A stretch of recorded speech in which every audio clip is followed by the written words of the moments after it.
샬롬, 말씀 읽어주는 김기훈 목사입니다. 오늘도 기대하는 마음과 사모하는 마음을 가지고 하나님의 말씀 함께 읽겠습니다. 요한복음 4장 1절부터 14절까지의 말씀입니다. 예수께서 바리새인들이 자신과 요한이 세례준 횟수를 세고 있다는 것을 아셨다. 실제로 세례를 준 것은 예수가 아니라 그분의 제자들이었다. 바리새인들은 예수가 앞섰다고 점수를 발표하여 그분과 요한이 경쟁하는 것으로 사람들의 눈에 보이게 했다. 그래서 예수께서 유대를 떠나 다시 갈릴리로 가셨다. 갈릴리로 가려면 사마리아를 가로질러 가야 했다. 예수께서 사마리아의 수가라 하는 마을에 이르셨다. 수가는 야곱이 자기 아들 요셉에게 준 땅과 맞닿아 있었는데 야곱의 우물이 아직 거기 있었다. 여행으로 지친 예수께서 우물가에 앉으셨다. 때는 정오 무렵이었다. 한 사마리아 여자가 물을 기르러 나왔다. 예수께서 그 여자에게 말씀하셨다. 나에게 물 한 모금 줄 수 있겠느냐? 제자들은 점심거리를 사러 마을에 가고 없었다. 사마리아 여자가 당황해하며 물었다. 당신은 유대인이면서 어떻게 사마리아 여자인 나에게 물을 달라고 하십니까? 당시의 유대인들은 사마리아 사람들과 절대로 말을 나누려고 하지 않았다. 예수께서 대답하셨다. 내가 하나님의 후하심을 알고 내가 누구인지 알았더라면 내게 마실 물을 달라고 했을 것이고 나는 내게 시원한 생수를 주었을 것이다. 그러자 여자가 말했다. 선생님께는 물 깃는 두레박도 없고 또 이 우물은 깊습니다. 그런데 어떻게 생수를 주시겠다는 말입니까? 선생님이 우리 조상 야곱보다 더 뛰어난 분이라는 말입니까? 그는 이 우물을 파서 자신은 물론이고 자기 아들들과 가축들까지 이 물에서 마시게 했고 우리에게 물려주기까지 했습니다. 예수께서 말씀하셨다. 이 물을 마시는 사람은 누구나 다시 목마를 것이다. 그러나 내가 주는 물을 마시는 사람은 다시는 목마르지 않을 것이다. 내가 주는 물은 그 사람 속에서 솟구쳐 오르는 영원한 생명의 샘이 될 것이다. 이것은 하나님의 말씀입니다. 오늘 말씀을 전하기 전에 한 가지 광고와 그리고 부탁을 드립니다. 오늘 정오 12시에요. 저희 교단에 속한 그러한 유튜브 채널에서 제가 3분 정도의 메시지를 전하는 그러한 시간을 갖게 되었습니다. 정오가 지나면 이곳에 제가 링크를 걸어 놓을 텐데요. 함께 들어가셔서 보시고 또 은혜도 나누시고 응원도 해주셨으면 저에게 너무나도 큰 힘이 될 것 같습니다. 우리 함께 나눠요. 아셨죠? 12시입니다. 오늘 말씀은요, 내용상 세 부분으로 나눠서 생각해 볼 수 있어요. 먼저 첫 번째, 1절부터 3절, 갈릴리로 가신 예수님에 대해서 이야기를 하고 있습니다. 우리 1절의 말씀을 같이 한번 읽어볼까요?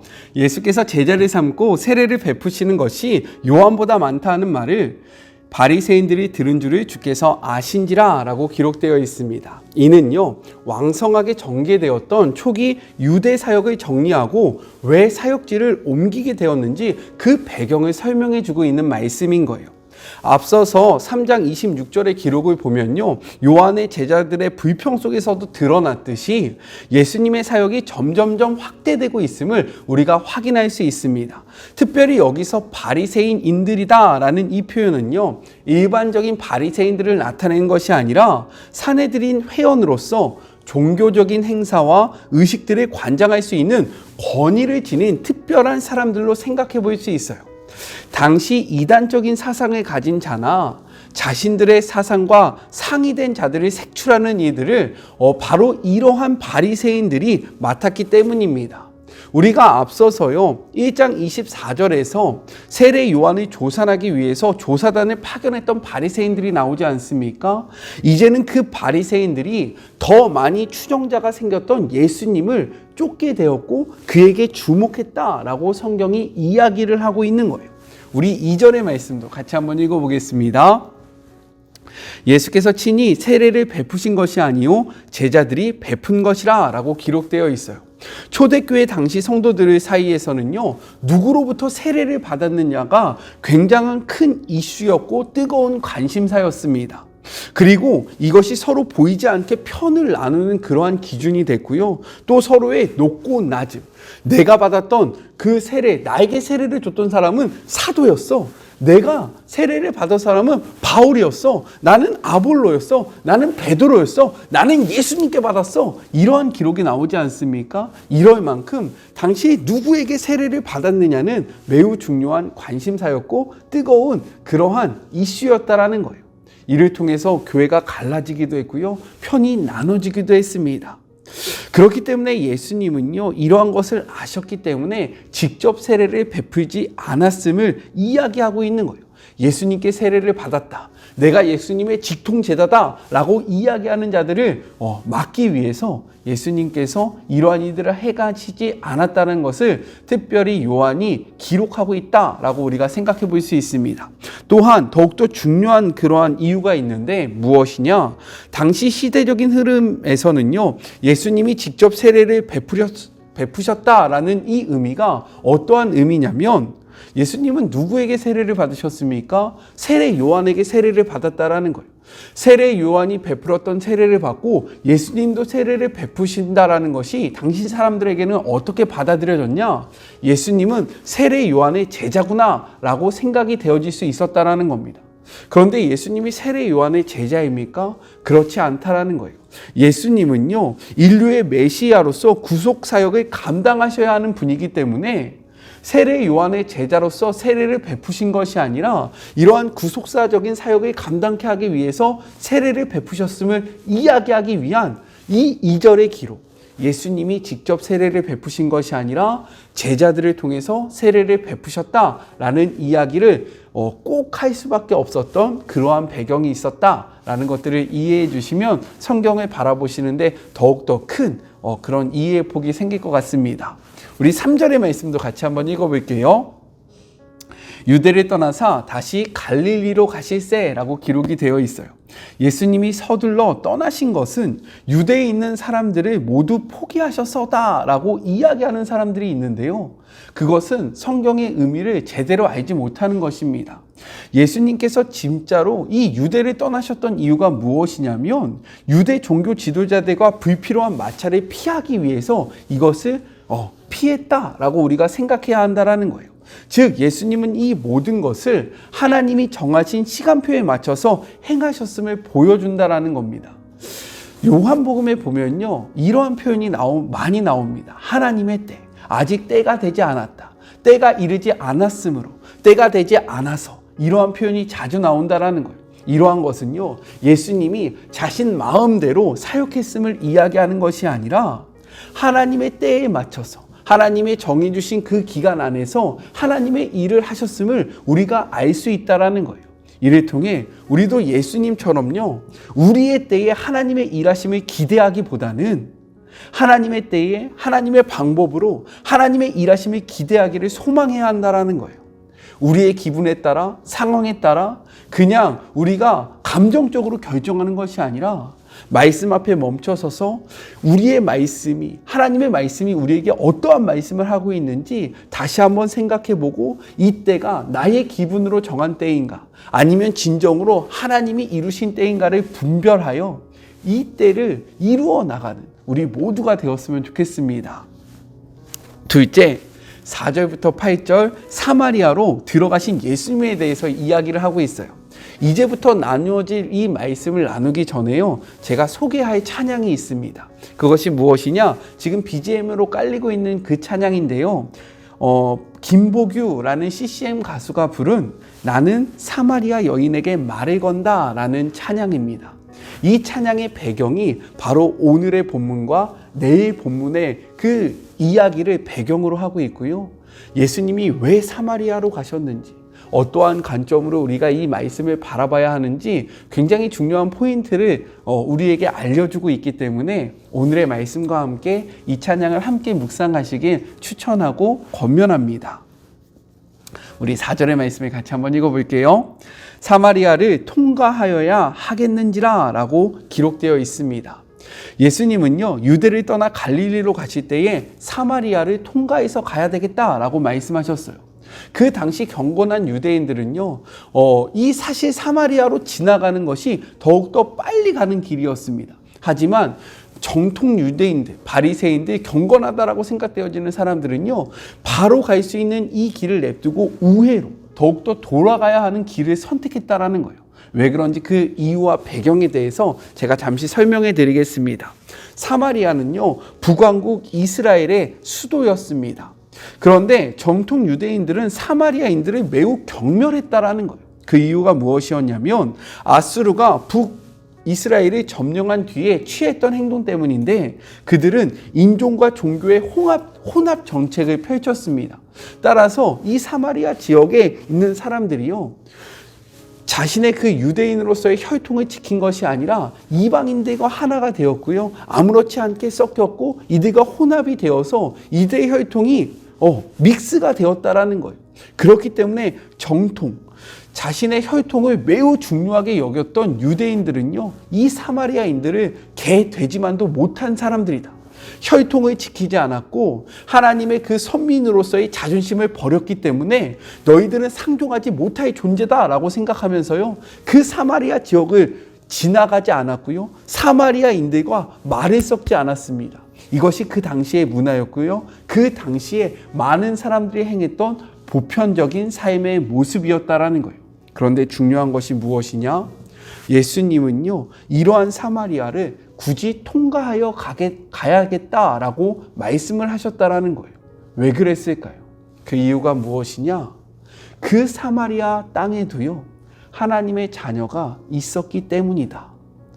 예수님은요, 그곳에서 울고 있었던 사마리아 여인을 바라보셨기 때문에 많은 사람들이 그곳을 어떻게 생각하고 많은 사람들이 그곳을 어떻게 바라보는지에 상관없이 그곳을 향하여 나아가셨다라는 거예요. 이렇듯 예수님은요, 당시의 문화적, 지역적 경계를 넘어서서 혐오의 대상이었던 사마리아로 나아가게 되었다라고 성경은 이야기하고 있습니다. 예수님처럼 우리가 넘어야 하는 경계가 무엇인지를 생각해보는 하루가 되었으면 좋겠습니다. 우리의 선입견과 우리의 시선으로 담을 쌓은 것이 아니라 주님의 이름으로 이 막힌 담을 헐어버리는 그런 복된 하루가 되었으면 좋겠어요. 주님의 마음이 머무는 곳에 우리가 있기를 간절히 소망합니다. 마지막 셋째입니다. 9절부터 14절. 영원히 목마르지 아니하는 물을 주신 예수님에 대해서 이야기를 하고 있어요. 우물과 생수에 대한 주제로 예수님과 사마리아 여인의 대화가 이어집니다. 물을 달라고 하는 예수님의 말씀에 어찌하여 사마리아 여자인 자신에게 물을 달라냐고 그 여인은 되물어봐요. 그러자 예수님은요, 10절에 이렇게 말씀하십니다. 같이 한번 읽어볼게요.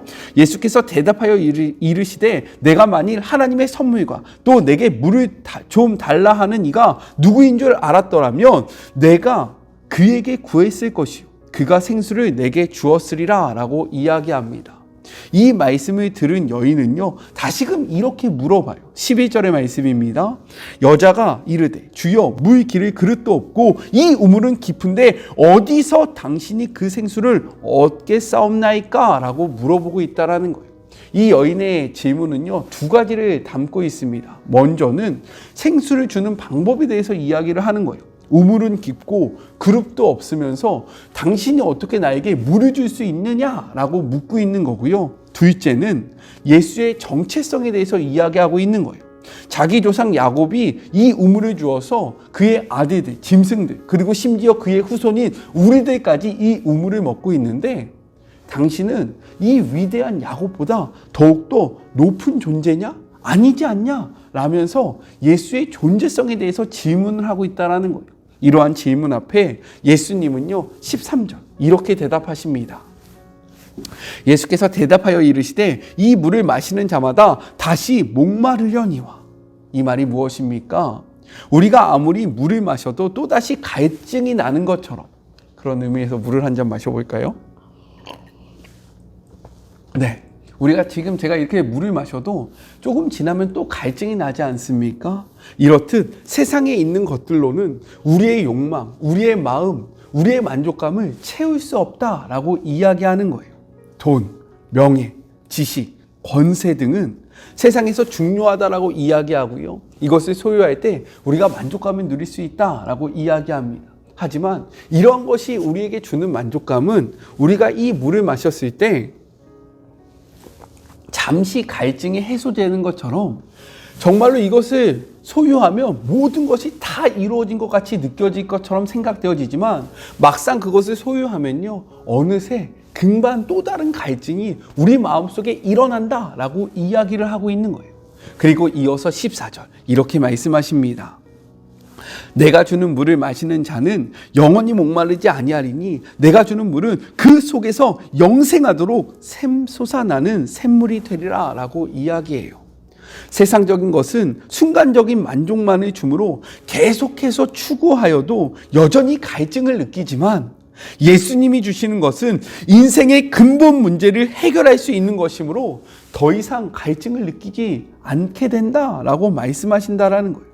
그리고 이러한 갈증이 해결되는 그 존재, 이 샘물은 바로 예수님 당신이다라고 우리에게 이야기하고 계십니다.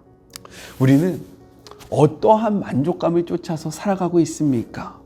세상이 주는 일시적인 만족감입니까? 아니면 마르지 않는 샘물과 같이 우리 가운데 계신 예수님으로 인한 영원한 만족감입니까? 오늘의 말씀 앞에 멈춰서서 나는 어떠한 만족감을 진정으로 쫓고 있는지 다시 한번 우리의 삶의 모습을 돌아보는 시간이 되었으면 좋겠어요. 그리고 오늘의 메시지는 내일의 말씀과 이어집니다. 기대하는 마음으로, 사모하는 마음으로 내일 묵상도 함께하기를 소망합니다. 우리 같이 기도할까요? 하나님 감사합니다. 하나님의 때에 하나님의 방법으로 일하셨던 예수님을 바라봅니다. 우리는 우리의 때에 우리의 마음대로 하려고 하고 있지는 않는지 예수님의 모습을 통해 우리의 삶의 모습을 돌아보기를 소망합니다. 또한 예수님은 당시에 그 문화 그리고 그 사람들의 시선의 경계를 넘어서서 울고 있는 주님의 자녀를 향하여 나아갔습니다. 우리는 어떠합니까? 우리는 너무 고요 있지는 않습니까? 평안함에 안주하고 있지는 않습니까? 내 삶만 바라보면서 나만을 위해서 살아가고 있지는 않습니까? 우리의 시선과 문화의 그 담을 넘어서는 것이 아니라 그 담으로 인해서 더욱더 썩고 썩어가고 있지는 않습니까?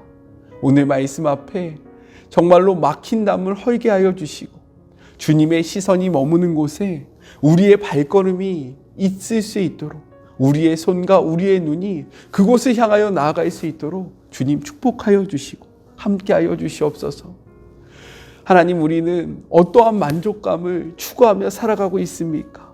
다시금 찾아오는 그러한 갈증을 바라보는 것이 아니라 우리의 삶의 문제를 완벽하게 해결하실 수 있는 주님을 바라보며 그 생수 대신, 샘물 대신 우리의 마음속에서 끊임없이 솟아나오는 그러한 생물의 근원 대신 주님을 소유하는 주의 모든 자녀들이 되게 하여 주시옵소서. 함께 하실 주님을 바라보며 거룩하신 예수님의 이름으로 기도드립니다. 아멘.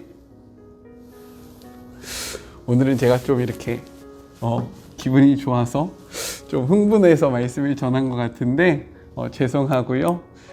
더욱더 안정된 모습으로 말씀을 전할 수 있도록 좀 함께 기도해 주셨으면 좋겠고, 오늘 12시에 전하는 그 메시지 함께 들으시고 또 응원해 주시고 격려해 주시면 너무나도 감사하겠습니다.